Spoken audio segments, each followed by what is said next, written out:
nós pediríamos a todos que desliguem seus celulares ou coloquem no módulo silencioso, para não, na hora da palestra, não tocar. E vamos então, neste momento, elevarmos os nossos pensamentos. E vamos nos ligar a esta espiritualidade amiga e protetora. Aqui estamos, Pai, porque algo viemos em busca. Então vamos nos ligar na prece a esta espiritualidade amiga.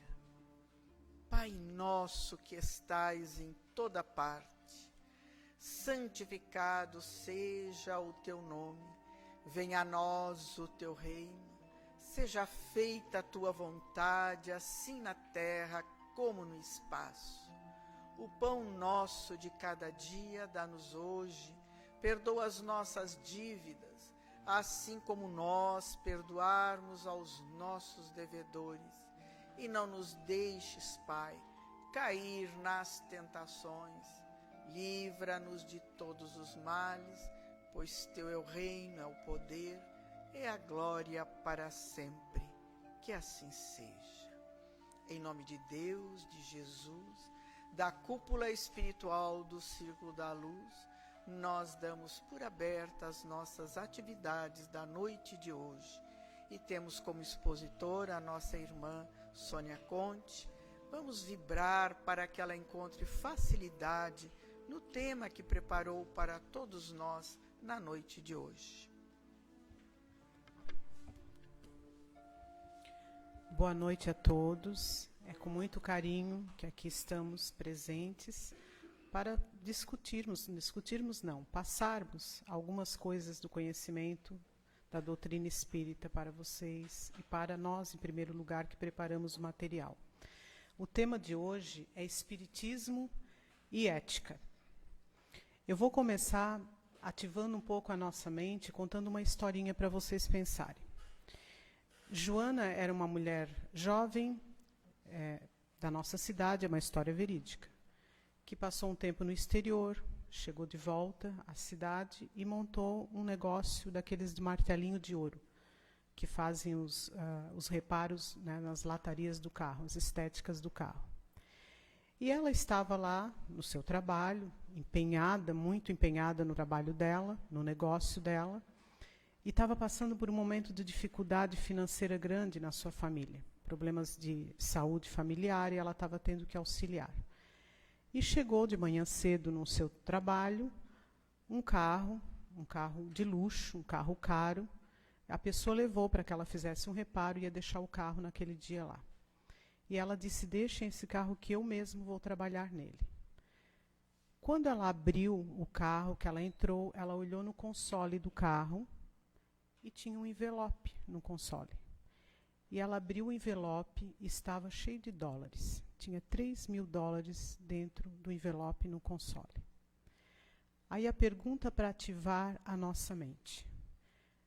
O que eu faria se eu tivesse ali no lugar de Joana, com dificuldades financeiras extremas, tendo que bancar problemas familiares e me deparasse com um envelope esquecido, que o dono do carro não teria como provar que esqueceu ali, com $3.000. Vamos pensando nisso enquanto a gente vai desenvolvendo o tema. Então, o que é ética? O que é essa famosa dessa ética que está sendo tão falada ultimamente nas mídias, né? A ética é a reunião de normas de valor moral presentes numa pessoa, na sociedade ou num grupo social. Então, é uma reunião de normas de valor do caráter da pessoa. Não teria nada a ver com a questão de lei. Lei, que é formada pelo Estado ou pela questão jurídica, pode muitas vezes, e muitas vezes sim, se utilizar da ética para formar essas leis. Agora, a ética não é uma lei civil, é uma lei interna, é uma lei consciente, é uma lei de caráter do ser. Então, ela vem do grego, que é aquilo que pertence ao caráter. Então faz parte de nós, da nossa consciência. E o que é moral?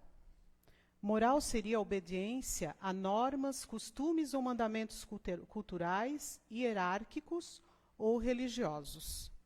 Aí, vendo esses dois conceitos de ética e de moral, a gente vê que eles se fundem um pouco, né? Praticamente a mesma situação, moral e ética, proceder. Então, a ética é o modo de viver pelo pensamento humano. Ela está inserida em nós, na nossa consciência, junto com as leis morais. As leis morais que vêm através das leis de Deus. Então, dentro de nós, latente ou vibrante, temos o código moral e de ética atuando. A maioria de nós, como vamos ver no desenrolar da nossa explanação, preferimos que fique latente. Fazemos de conta que não existe. Então, lá no Livro dos Espíritos, na questão 629, Kardec faz a seguinte pergunta à espiritualidade: que definição se pode dar à moral? E a espiritualidade amiga responde: a moral é a regra de bem proceder. Então, moral é ética. Se é regra de bem proceder, é uma ética. Isto é, de distinguir o bem do mal. E funda-se na observância da lei de Deus. Então, essa lei de Deus, essa lei de Deus está inserida em nós como espíritos. Ela está dentro de nós. Basta que deixemos que ela venha se manifestar. Então, fundamentada na observância dessas leis de Deus, é que teremos o nosso proceder moral ético. E o homem, ele procede bem quando tudo ele fez pelo bem de todos. Porque, então, cumpre a lei de Deus.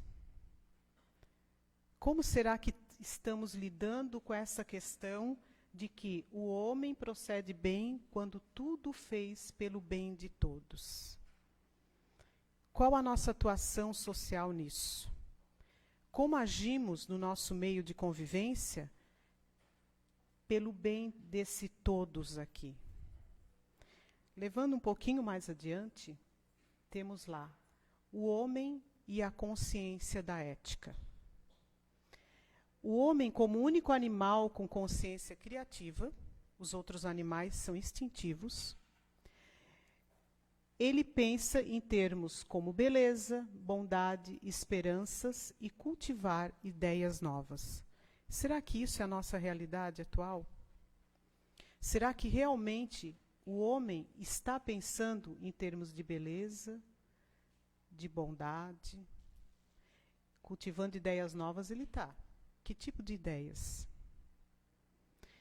Verificando esse final de semana, como eu não tenho mais criança, eu não vejo muita coisa mais infantil, verificando aquela criatura que criaram, que inseriram lá nos vídeos infantis do YouTube, que leva ao suicídio, eu fiquei me perguntando que consciência criativa que aquela criatura tem. Para criar uma imagem daquela diabólica, atuando daquela forma, incentivando as crianças, através do medo, a cometerem o suicídio. O que essa criatura quer com isso? O que será que ela quer? Porque por trás daquela boneca tem uma pessoa que criou a boneca. O que será que ela quer fazer com isso? O que será que ela está botando para fora dela?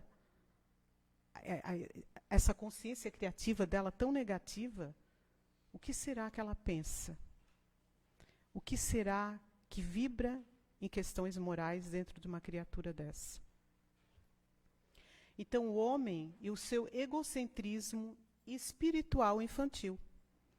Nós somos seres, espíritos, ainda muito infantis. Estamos caminhando no nosso processo evolutivo, despertando lentamente para a consciência de seres eternos.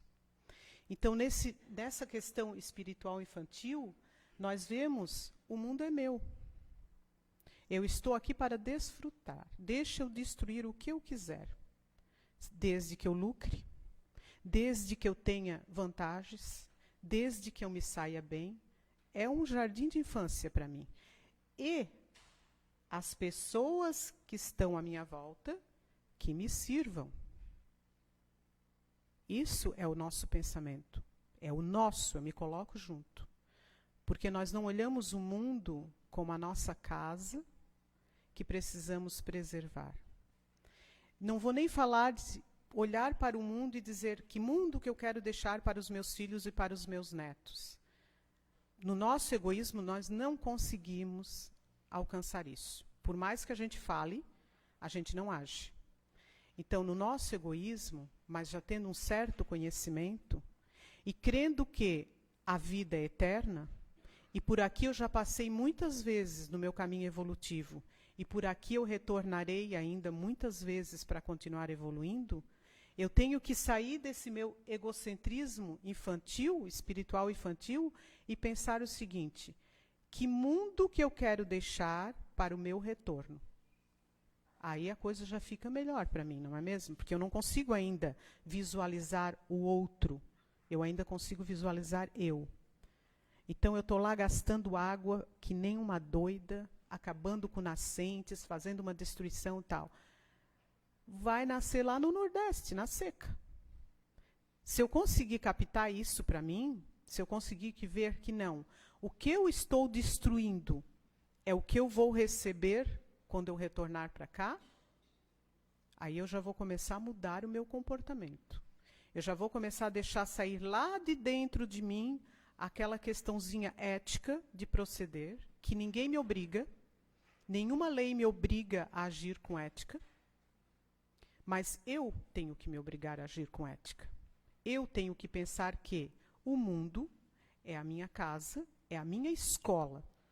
Aqui estou aprendendo. Um dia esse corpinho aqui não vai ter mais condições, eu vou sair daqui, mas eu vou voltar para cá. E eu vou pedir para voltar para cá, porque eu quero continuar a minha evolução. Então, que mundo que eu quero encontrar aqui quando eu voltar? Então, parece predominar uma conspiração generalizada contra a dignidade moral, que é a base da sociedade próspera e feliz. Isso são palavras de Joana de Ângeles. Nos nossos dias, dá a impressão que agir com moralidade é feio. Falar em Jesus é feio. Dizer que tu vai fazer uma prece é mais feio ainda. Dizer que tu confia porque tu tem consciência de que a vida é eterna, piorou mais ainda a feiura. Então, predomina essa conspiração generalizada realmente. Porque o mal pensa assim. O mal pensa, é hoje, aqui, agora, e eu vou aproveitar e pronto. E amanhã, que se exploda. Mas por que esse mal predomina? Afinal de contas, por que predomina essa conspiração generalizada? Porque o mal não é que ele é maioria. O mal faz barulho. O mal faz muito barulho. E aqueles que resolvem agir dentro da ética e da moralidade são mais pacatos, são mais tranquilos. Às vezes não querem nem se incomodar. Porque agir contra o mal vai incomodar, vai se incomodar. Então nós acabamos aceitando. E vamos aceitando um aqui, um ali, e quando notamos, o mal está dominando. E a gente vai se sentindo inconfortável em conviver nessa sociedade. E aí a gente começa a se perguntar, o que está havendo com o mundo? Por que tanta maldade? Por que tanta tristeza? Mas aí eu devia me recolher nesse momento e perguntar, e o que eu estou fazendo para ser diferente? Por que eu estou aqui no meu comodismo e não atuo? Nós somos espíritos eternos. E ainda predomina em nós os hábitos automáticos, os impulsos imediatos e as heranças ancestrais. Já vivemos muitas e muitas e muitas encarnações. Fomos criados simples e ignorantes e fomos evoluindo lentamente nesse planeta. Mas, durante essas encarnações, quando as trevas dominavam demais, nós ficamos encracados de hábitos automáticos, de impulsos imediatos e de heranças ancestrais. E nos deixamos levar por isso. Permitimos que a gente liga esse piloto automático aqui e vai fazendo. A gente nem pensa. A gente vai atuando. Vou contar para vocês rapidinho algo que me aconteceu agora recentemente. Reencontrei um grupo, meu grupo de faculdade, 30 e poucos anos atrás, nos reencontramos e graças ao tal do WhatsApp, que é uma maravilha, bem usado, fizemos um grupo e conversamos todos os dias. E há 15 dias atrás, um componente do nosso grupo infartou. Foi parar na UTI. Aí o grupo entrou em polvorosa. Entrou em polvorosa e todos mandando prece e tal. A mulher dele pegou, a esposa pegou o celular dele e ficou mandando mensagem através do grupo para nós, nos colocando. E lá numa das mensagens, ela assim, eu estou muito triste. Antes de eu dizer o que ela falou, eu vou dizer, ele era uma pessoa, na nossa época de faculdade, uma pessoa de pavio curto. É que ele teve uma criação muito difícil. Então ela colocou assim, estou muito triste, eu quero o meu ogro de volta. Em casa. E a palavra pegou. E todos os membros do grupo começaram a se referir a esse nosso amigo como ogro. Todo dia de manhã, como que está o ogro? Saiu da UTI ou não saiu da UTI e tal? E o ogro, e foi. E o nome dele não era mais pronunciado. Aí um colega do grupo, que é espírita em Lages, entrou no privado e começou a conversar. Isso não está certo. A palavra cria, está depreciando demais ele. A gente sabe as dificuldades todas que ele teve na adolescência, na juventude. Isso está depreciando. Quando ele sair daquela situação, ele vai ler essa palavra horrível que estão se dirigindo a ele. Eu vou entrar no privado de todos e pedir que não fale. E ele entrou. Entrou no privado de um por um, né, dizendo, não vão mais chamar assim. Não quis falar no grupo para não... E falou com um por um no privado. E acabou. Voltaram a falar no nome dele e tal. O que aconteceu numa situação dessa? Todos do grupo... Desculpa. Eu não estou acostumada com esse negócio.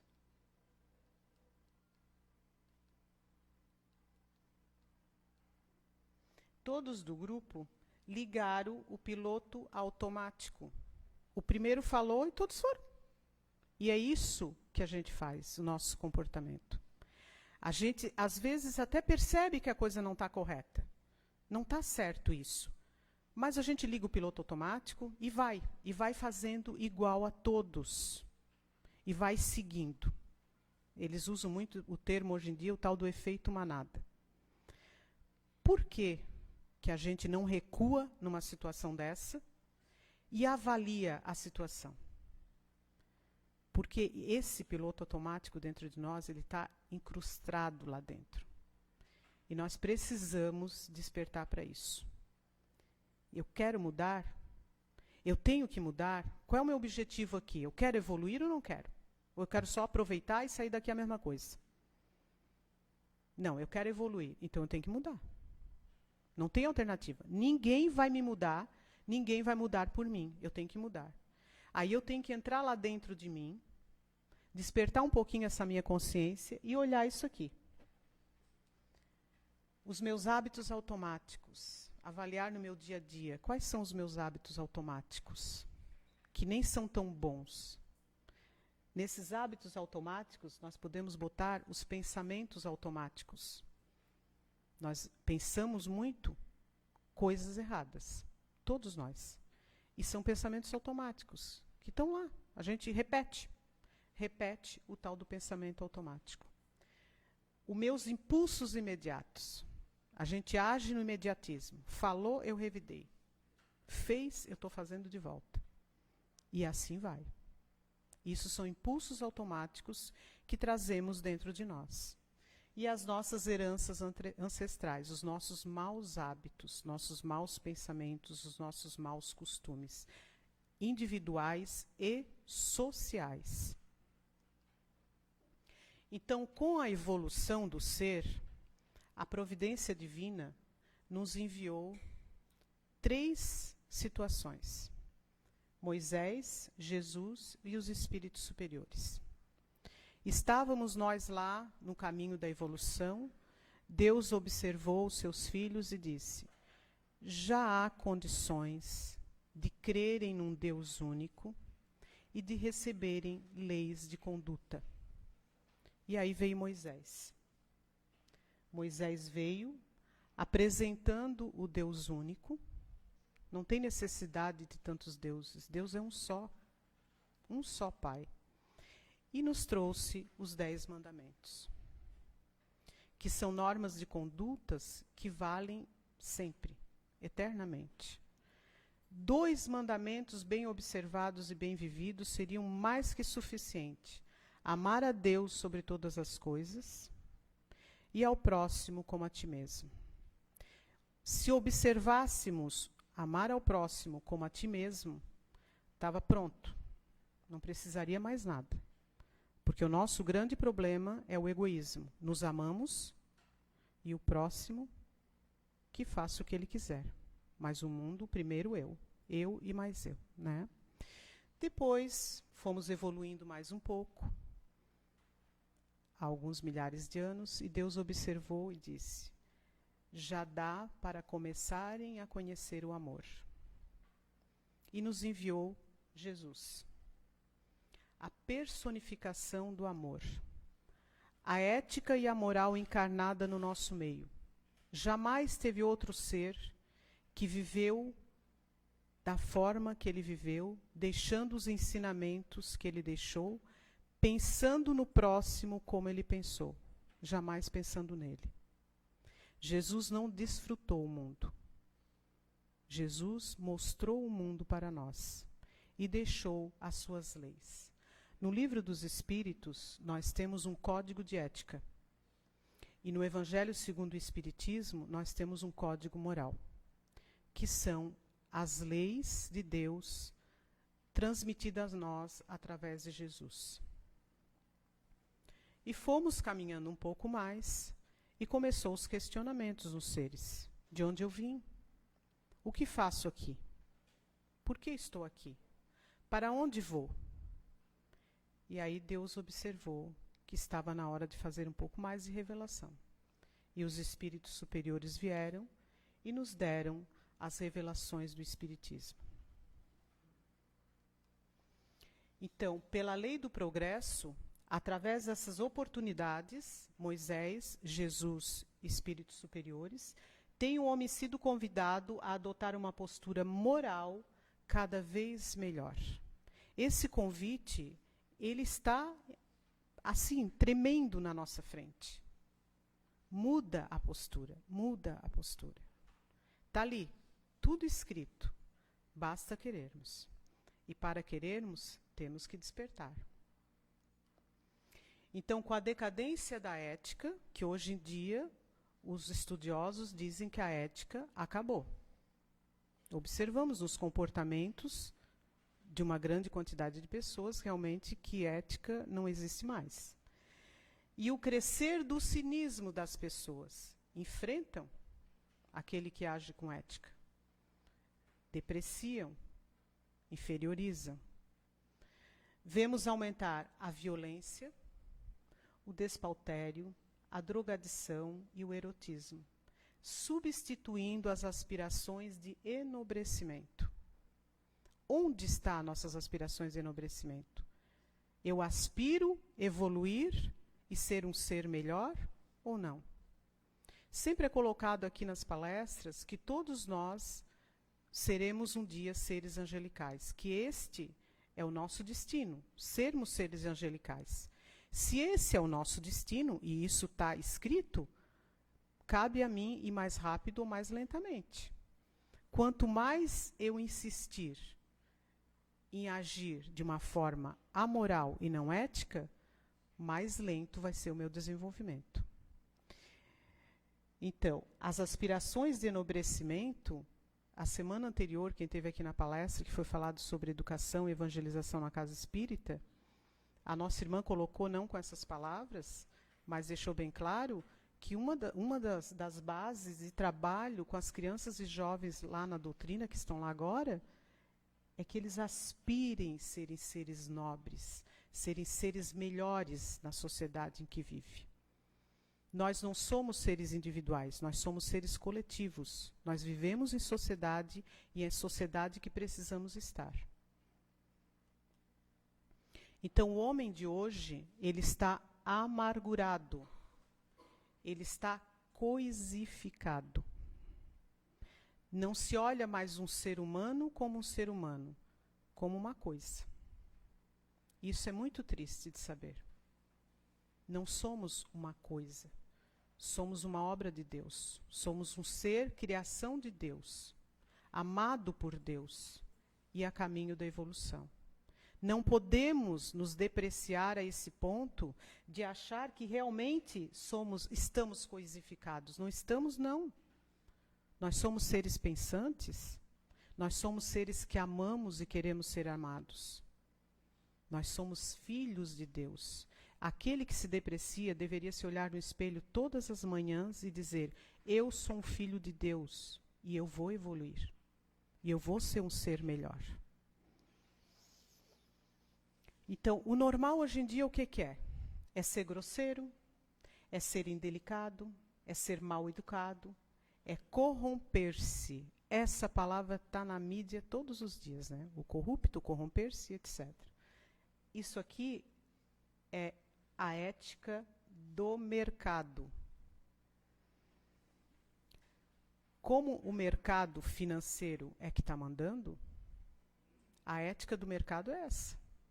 Tu tem que ser o melhor, nem que seja através da grosseria. Tu tem que passar por cima. Tu tem que ser o melhor.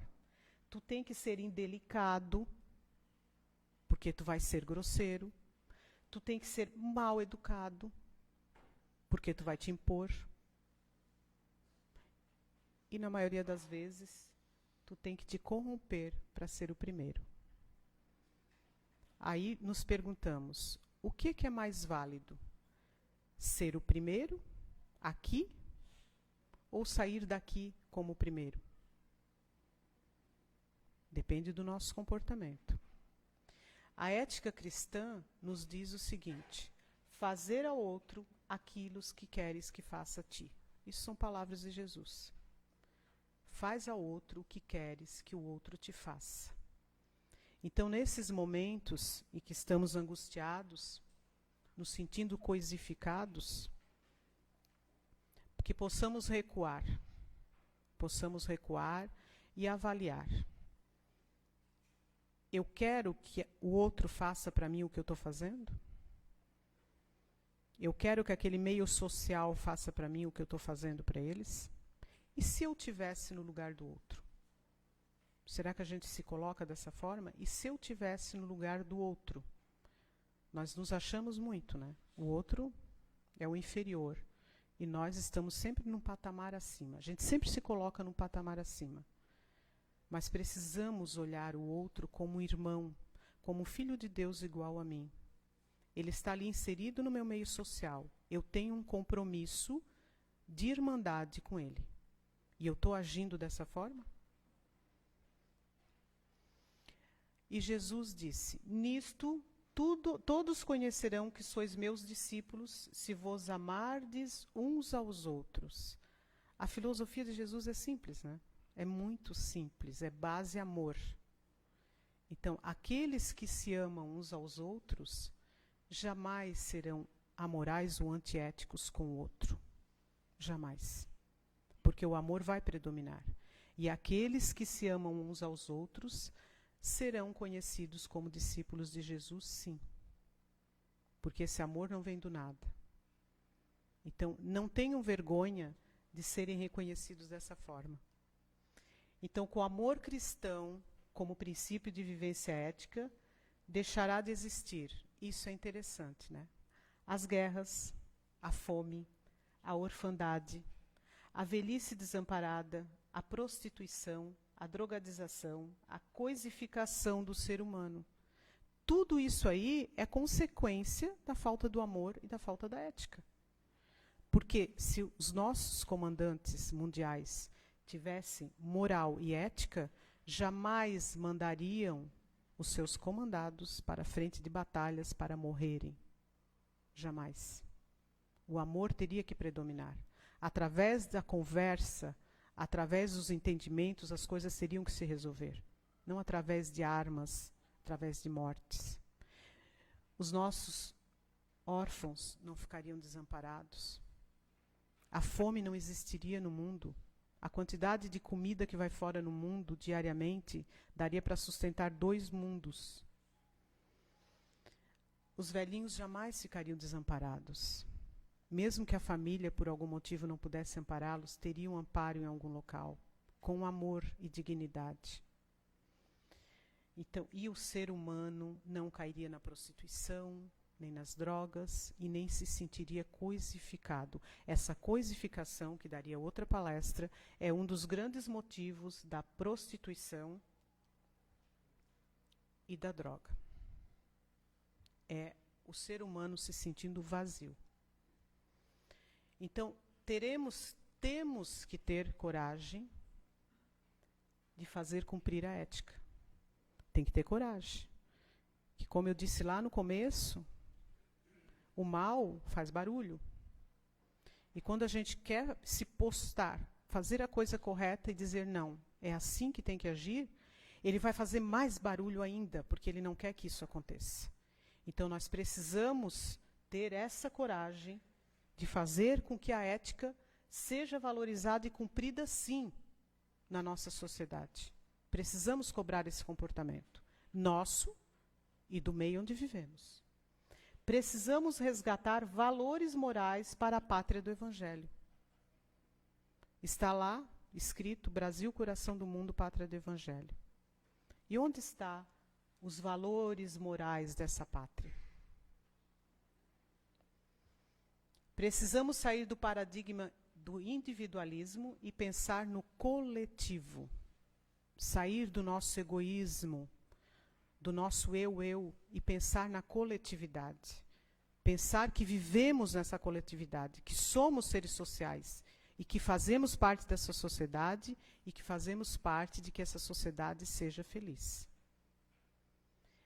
Possuímos em nós séculos de condicionamento do revide, do ódio e do combate. Isso faz parte daquela questão evolutiva que a gente colocou antes. Isso está arraigado em nós. Isso está arraigado em nós, esse negócio de revidar, de odiar, de combater e combater e combater. E precisamos acreditar no bem. Nós precisamos acreditar no bem. Nós precisamos atuar no bem. E precisamos querer uma sociedade digna. Se nós não tivermos consciência disso, não haverá mudança social. Precisamos acreditar nisso, que o bem vai prevalecer. E que nós temos condições de fazer o bem. Eu coloco para minhas filhas o seguinte: quando nós resolvemos acreditar no bem e atuar no bem e querer uma sociedade digna, nós vamos sofrer. Na sociedade atual em que vivemos, nós vamos sofrer. Nós vamos nos sentir muitas vezes um peixe fora d'água. Nós vamos ter poucos amigos. Nós vamos ser criticados, apontados no nosso meio social. Mas o que Jesus passou na Terra? Um pouquinho mais que isso? Muito mais que isso. Ele não foi entendido, tanto que foi crucificado. Não vamos chegar a esse extremo, né, de dizer que vamos ser crucificados, mas, com certeza, quando agimos no bem, somos colocados de lado, somos apontados, somos chacoteados. Mas se nós tivermos fé e Jesus em nossos corações, nós vamos ser fortes. Nós vamos ser fortes para vencer essa batalha. Então, é um grande desafio trazer Jesus para o coração, para o nosso coração. Porque é muito contraditório aos nossos impulsos. Exige muito esforço, tem que dar a outra face. É um esforço hercúleo trazer Jesus para dentro de mim. Mas aí a gente pode pensar, mas eu leio o Evangelho todo dia, eu participo de grupo de estudo, eu tenho a maior facilidade de explicar o Evangelho lá no grupo, eu sei decoro um monte de passagem de Jesus, mas trazer Jesus para o coração é vivenciar os ensinamentos do Cristo. Este é o problema. Talvez, no nosso grau evolutivo, não nos sintamos em condições de realizar essa vivência. Mas como estamos a caminho da evolução, se conseguimos já saber que preciso fazer isso, e se consigo já ir atrás desses ensinamentos, já estou dando um grande passo. Já estou mostrando um pouquinho da outra face, porque nós só colocamos para a sociedade a nossa face do mal. A face do bem não. Então, quando eu começo a virar devagarinho para mostrar o outro lado, eu vou com medo. Eu vou com medo, porque eu sei que vai predominar o mal naquele ambiente. Mas eu preciso disso. Para eu me melhorar e para melhorar o meu meio, eu preciso disso. Então, quais os suportes espirituais e psíquicos para eu poder começar a realizar essa mudança dentro de mim? A prece. O primeiro suporte. A prece me liga ao alto. A prece me liga a Deus. Me liga à espiritualidade amiga. Me torna leve. As palestras que a gente escuta, que faz com que vá despertando lentamente dentro de nós aquela vontade de sermos melhores. Nós aprendemos, como diz Joana de Ângeles, por repetição. Então, muitas vezes, eu escuto a palestra, eu vou lá, escuto de novo, aí eu venho no centro, escuto de novo, aí eu digo, esse assunto de novo é porque eu preciso, eu ainda não aprendi. Aí o assunto caridade, de novo caridade, aí eu posso recuar a minha mente e pensar assim, mas eu estou realizando caridade? Escutar o assunto, eu escuto. Saber tudo sobre caridade, eu sei. Mas o problema é atuar. A água fluidificada, que acalma, né, nossas questões celulares, a nossa mente, nos ajudando a pensar melhor.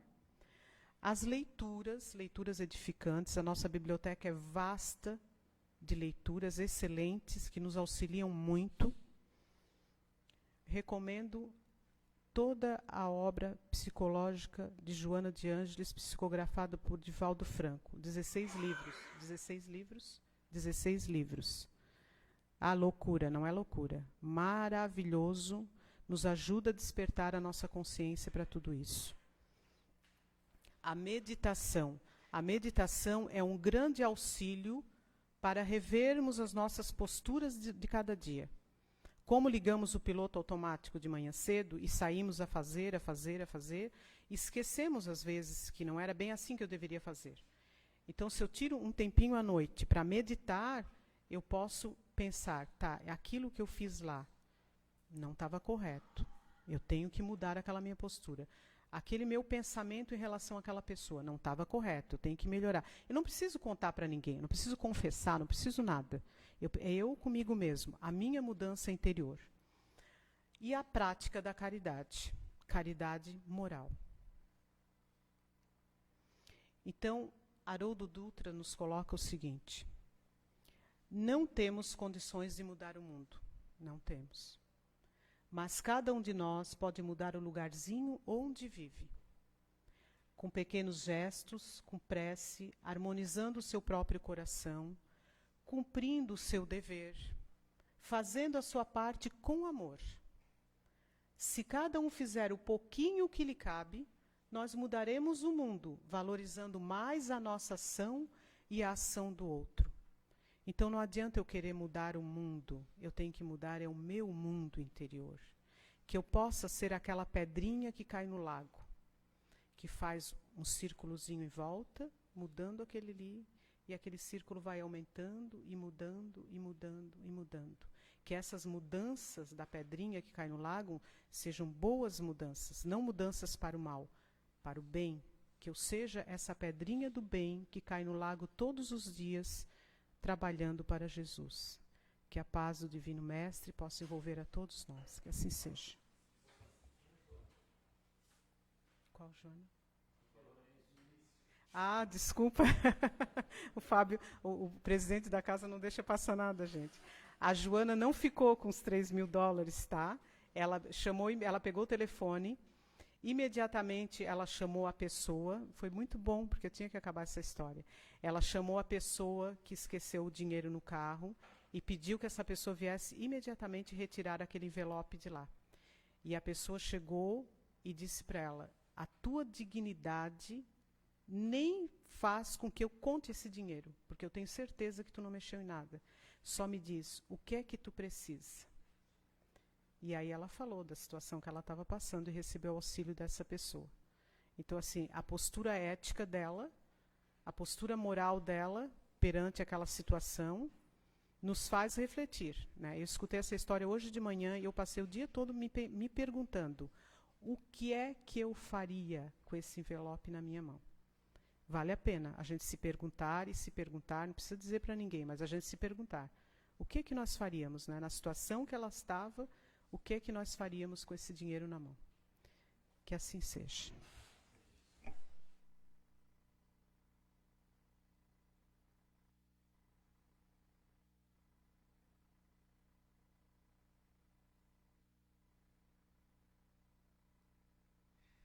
Nós agradecemos assim a nossa irmã Sônia pela mensagem que deixou para todos nós, onde possamos fazer as nossas reflexões em cima disso, né? E possamos ir mais iluminados, mais crescidos interiormente para os nossos lares. E vamos pedir então pela magnetização das nossas águas, que as energias salutares possam recair sobre elas, pelos nomes que se encontram nas urnas, de encarnados e desencarnados, pelos irmãos que se encontram no leito de um hospital, nos presídios, pelas crianças ao abandono, pelos idosos, por aqueles que vivem nas sarjetas da vida, por aqueles que ainda estão a vibrar no erro, nos vícios, no mal, no tóxico, por aquele que perdeu seu ente querido. Que a bondade infinita do alto possa envolver a todos estes irmãos neste momento, recebendo eles de acordo com as suas necessidades. E nós, Senhor, que aqui estamos na Tua casa de amor, conhecendo o Teu Evangelho, procurando colocá-lo nas nossas vidas. Mas volta e meia, tropeçamos, mas Tu sempre estás conosco e a Tua mão nos ergues. E vamos então nos preparar para o passe. O passe é a transfusão de energias, onde a espiritualidade amiga está a envolver cada um de nós neste momento, para que possamos aurir das energias do mais alto. Vamos sentir como uma luz a penetrar todo o nosso ser, a entrar pelo nosso centro coronário, o frontal, laríngeo, cardíaco, esplênico, gástrico e genésico. Vamos nos reabastecer do amor divino, porque o passe é um momento de amor do nosso Pai para conosco. E unidos que aqui estamos, num só sentimento e num só coração, a Ti elevamos, Senhor, nossa prece de gratidão. Pai nosso que estais em toda parte, santificado seja o Teu nome, venha a nós o Teu reino, seja feita a Tua vontade, assim na terra como no espaço. O pão nosso de cada dia dá-nos hoje, perdoa as nossas dívidas, assim como nós perdoarmos aos nossos devedores.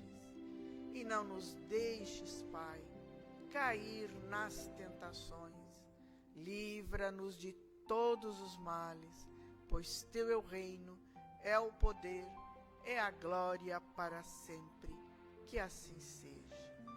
Em nome de Deus, de Jesus, da cúpula espiritual do Círculo da Luz, nós agradecemos a proteção e damos por encerradas nossas atividades da noite de hoje. e uma boa noite a todos.